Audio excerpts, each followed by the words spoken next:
Salut à tous, bienvenue sur le channel YouTube Esway Bac Edu.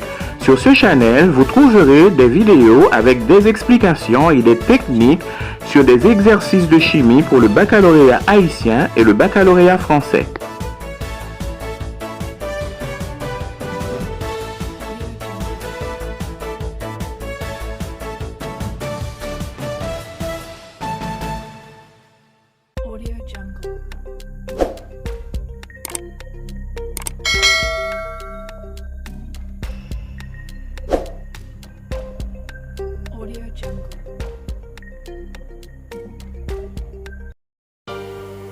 Problème de tableau d'avancement proposé au baccalauréat haïtien en 2015. Code de l'examen 10 en série SVT, SMP, SES et LLA. Problème numéro 3. Une masse de 5 grammes d'éthane réagit avec un volume de 0,5 litre de dichlore, prix ATPN, en lumière diffuse pour produire du trichloroéthane. Écrire l'équation de la réaction. Établir le tableau d'avancement de la réaction qui précise le bilan de matière à l'état final. Quel est le réactif limitant? Quelle est la masse du produit organique obtenu? Donc ici, nous avons une réaction entre l'éthane, qui est un alcane, et le dichlore, qui est un halogène. En lumière diffuse, les alcanes donnent des réactions de substitution avec les halogènes. Et ici, pour obtenir le trichloroéthane, on doit avoir une réaction avec 3 étapes.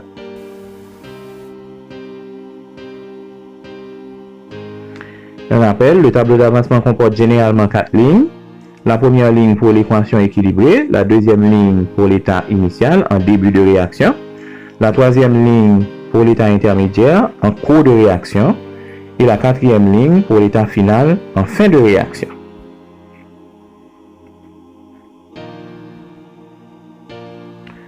Maintenant, écrivons l'équation de la réaction produite.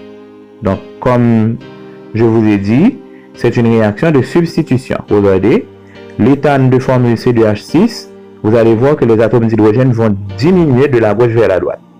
C2H6 devient C2H5, C2H5 devient C2H4 et C2H4 devient C2H3. Et vous regardez à droite, on a ajouté un atome de chlore dans la première étape, ça devient 2 atomes de chlore dans la deuxième étape et ça devient 3 atomes de chlore dans la troisième étape. Donc, dans une réaction de substitution, les atomes d'hydrogène diminuent et les atomes de chlore augmentent. Donc, regardez, le C2H6 devient C2H5, on ajoute un atome de chlore et on continue ainsi. On va utiliser l'équation bilan. Donc, pour dresser un tableau d'avancement, étant donné qu'on ne peut pas utiliser une masse, on ne peut pas utiliser un volume, on doit utiliser des nombres de moles, eh bien, on va d'abord chercher les quantités de matière au nombre de moles des deux réactifs. Donc, pour l'éthane, on avait donné une masse. Quand on a une masse, le nombre de moles est égal à la masse donnée divisée par la masse molaire. Et on trouve 0,167 pour l'éthane. Pour le chlore, on a donné un volume. Quand on a un volume de gaz, le nombre de moles est égal au volume donné divisé par le volume molaire, qui ici est égal à 22,4 dans les CTPN. Donc maintenant, qu'est-ce qu'on va faire? Dans la colonne de l'éthane, on met le nombre de moles d'éthane qui est 0,167. Dans la colonne du dichlore, on met le nombre de moles de chlore qui est 0,022. Et pour le trichloroéthane et l'acide chlorhydrique, on met 0. Parce que à l'état initial, on met toujours 0 pour les produits.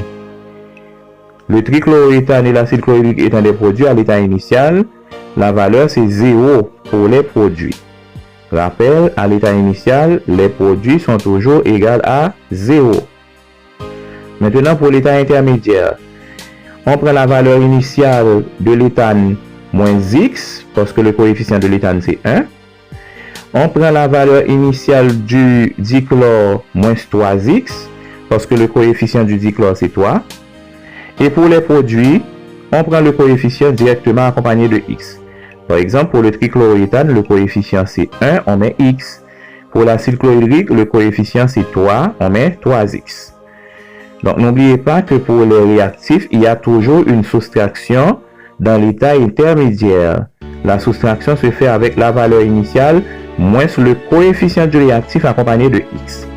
Maintenant, pour l'état final, c'est encore l'état intermédiaire, sauf que au lieu d'écrire X, on écrit X max. Donc 0,167 moins X devient 0,167 moins X max. 0,022 moins 3X devient 0,022 moins 3X max. X devient X max. 3X devient 3X max.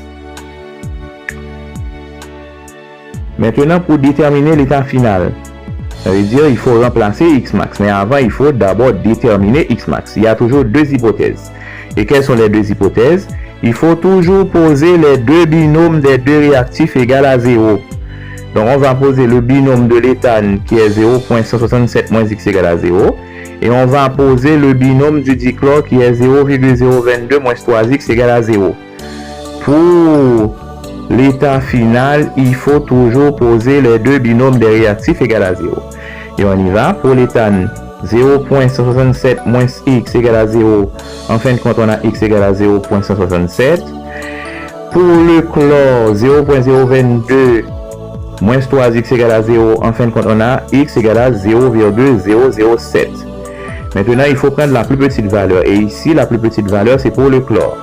Donc, on sait déjà que le chlore est le réactif limitant. Le binôme qui donne la plus petite valeur nous donne déjà le réactif limitant. Et X max est égal à la plus petite valeur qui est 0,07. Et qu'est-ce qu'on va faire maintenant? On retourne dans le tableau pour remplacer X par 0,007. Donc, on y va. Pour l'éthane, on a 0,167 moins 0,007. Pour le chlore, on a 0,022 moins 3 fois 0,007. Pour le trichloroéthane, c'est 0,07 puisqu'on avait X seulement. Pour l'acide chlorhydrique, on a 3 fois 0,007. Donc, maintenant, on fait les calculs. Pour l'éthane, ça a donné 0,16. Maintenant, pour le dichlore qui avait donné la plus petite valeur, le dichlore qui avait donné le binôme avec la plus petite valeur, on a 0 à l'état final. Et pour le trichloroéthane, c'est 0,007. Et pour l'acide chlorhydrique, c'est 0,021. Donc, on peut faire les calculs à l'extérieur du tableau et on vient placer les résultats à l'intérieur du tableau. On a le choix. On peut faire les calculs dans le tableau. On peut également faire les calculs à l'extérieur du tableau et on vient placer les résultats dans le tableau.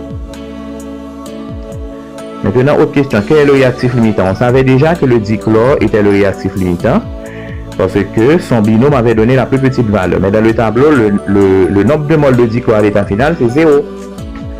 Quelle est la masse du produit organique obtenu? Le produit organique, c'est le trichloroéthane.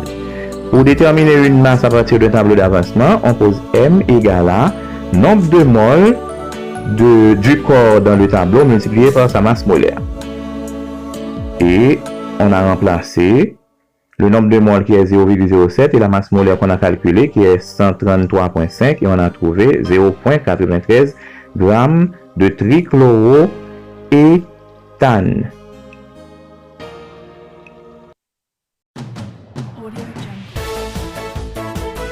Merci à tous d'avoir regardé cette vidéo. Si vous avez aimé, n'hésitez pas à partager avec tous vos amis. Abonnez-vous à notre chaîne YouTube et soyez Bac Éduc pour vous informer de toutes nos nouvelles vidéos. Merci.